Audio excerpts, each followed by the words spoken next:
Сәлеметсіңдер ме балалар? Бүгін біздің каналымызда математика 1-ші сыныптың 55-ші сабағы тізбектер тақырыбын өтетін боламыз. Бірінші тапсырма. Жыл мезгілдері мен олардың белгілерін ата. Балалар, төмендегі суретке мұқият назар салып қараңдар. Балалар, бізде неше жыл мезгілі бар? Суретте көрсетілгендей бізде 4 жыл мезгілі бар. Бірінші бізде қыстың суреті бейнеленген. Қыста қар жауады, айнала әппақ болады. Күн суытып, далада аяз, боранды күндер болады. Өзен көлдерге мұз қатады. Балалар далада аққала жасап ойнайды, шаңғы тебеді, шанамен сырғанайды. Бұл атап өткеніміз қыс мезгілінің белгілері. Келесі бізде қыс мезгілінен соң көктем келеді. Көктемде күн жылынып, қар ериді. Жерден жасыл шөп шығып, айнала жап-жасыл болады. Ағаштар бүршік ата бастайды. Қыста қатқан өзен көлдердің мұздары ери бастайды. Бұл атап өткеніміз көктем мезгілінің белгілері. Көктемнен соң бізге жаз келеді. Жаз мезгілінің суреті бізде қыс мезгілінің суретінің астында тұр. Жазда күн ысиды. Ағашта жемістер пісе бастайды. Мысалы шабдалы, өрік, шие. Адамдар суға түседі. Балалар жазғы каникулға, яғни демалысқа шығады. Айнала жасыл түске еніп, әдемі болады. Жаздан соң күз келеді. Күзде күн суытады. Ағаштардағы жапырақтар сарғайып, жерге түседі. Айнала сап-сары болады. Жаңа оқу жылы басталып, балалар мектепке барады. Енді балалар, бізге мынандай бір тапсырма берген екен. Тізбектің дұрыс ретін ата. Түн, күндіз, таңертең, кеш. Күні бойы не істейтініңді айт. Балалар, төмендегі суретке мұқият назар салып қараңдар. Түн бізде 3-ші сурет. Түнде дала қараңғы болып, аспанда ай мен жұлдыздар көрінеді. Келесі бізде күндіз. Ол 2-ші сурет. Күндіз дала жап-жарық болады. Күн төбеде тұрады. Келесі бізде таңертең. Ол 4-ші сурет. Таңертең күн енді шығып келе жатады. Кештің суреті бізде 1-ші сурет. Кешке күн ұясына батады. Күні бойы не істейтінді айт дейді балалар. Мысалы, былай басасындар болады. Таңертең ұйқымнан оянған соң, беті қолымды жуып, төсегімді жинап, содан соң дене шынықтыру жаттығуларын жасаймын деп. Ары қарай балалар өздерің жалғастырсындар болады. Келесі 2-ші тапсырма өзіндік жұмыс. Тізбекті жалғастыр. Фигуралар, текшелер, санау таяқшалармен тізбек құрастыр. Балалар, төмендегі суретке мұқият назар салып қараймыз. Бізде А және Ә нұсқалар берілген. Ең бірінші А нұсқасынан бастайық. А нұсқасында түрлі түстен тұратын текшелер тізбегі берілген екен. Олар көк, қызыл, сары, содан соң қайтадан көк, қызыл, сары. Сосын қайтадан қайталанады балалар. Көк, қызыл, қызылмен аяқталып тұр. Енді ары қарай өзіміз жалғастырайық. Әрі қарай сары, көк, қызыл, содан соң қайтадан сарымен басталады. Осылайша балалар тізбекті жалғастыруға болады. Келесі Ә нұсқасында көк, 2 рет қызыл, көк, содан соң тағы да 2 қызыл, көк. Бұл жерде бір қызылмен аяқталып тұр. Ары қарай өзіміз жалғастырайық. Бұл жерде балалар жалғастырғанда 2-ші қызылмен бастаймыз. Ары қарай көк, содан соң тағы да 2 қызыл, көк.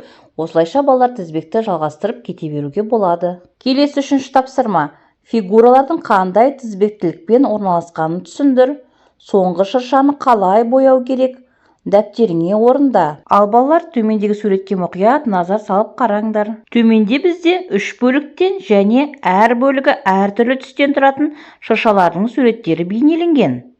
Дәптерімізге орындайтын шыршаның үстіңгі бөлігін қандай түске бояу керек екенін білу үшін алдымен берілген барлық шыршалардың үстіңгі бөліктерінің түстерін қарайық.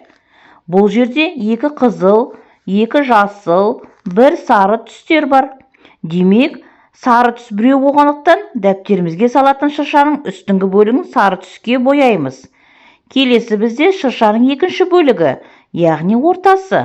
Енді суреттегі барлық шыршалардың ортаңғы бөліктеріндегі түстерге назар аударыңдар. Бізде 2 сары, 2 жасыл, 1 қызыл түс бар. Демек, қызыл түс біреу болғандықтан біз дәптерімізге салатын шыршаның ортаңғы бөлігін қызыл түске бояймыз. Енді суреттегі барлық шыршалардың ең төменгі астыңғы бөліктеріндегі түске назар аударыңдар. Бізде 2 сары, 2 қызыл, 1 жасыл түс бар. Жасыл түс біреу болғандықтан Демек дәптерімізге салатын шыршамыздың астыңғы бөлігін жасыл түске бояймыз. Бұл тапсырма сендерге түсінікті болды деген ойдамын. Келесі 4-ші тапсырма. Математика күнделікті өмірде. Фигуралардың қалай орналасқанын түсіндір. Соңғы кестені қалай толтыру керек? Ал балалар төмендегі суретке мұқият назар салып қараңдар. Бірінші суретте тігінен сол жақтан 3 қызыл домалақтың суреті тұр.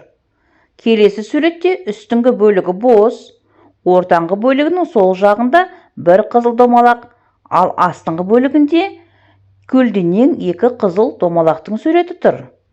Келесі 3-ші суретте үстіңгі бөлігі бос, ортаңғы бөлігінің оң жағында бір қызыл домалақ орналасқан, ал астыңғы бөлігінде көлденең 2 қызыл домалақтың суреті тұр.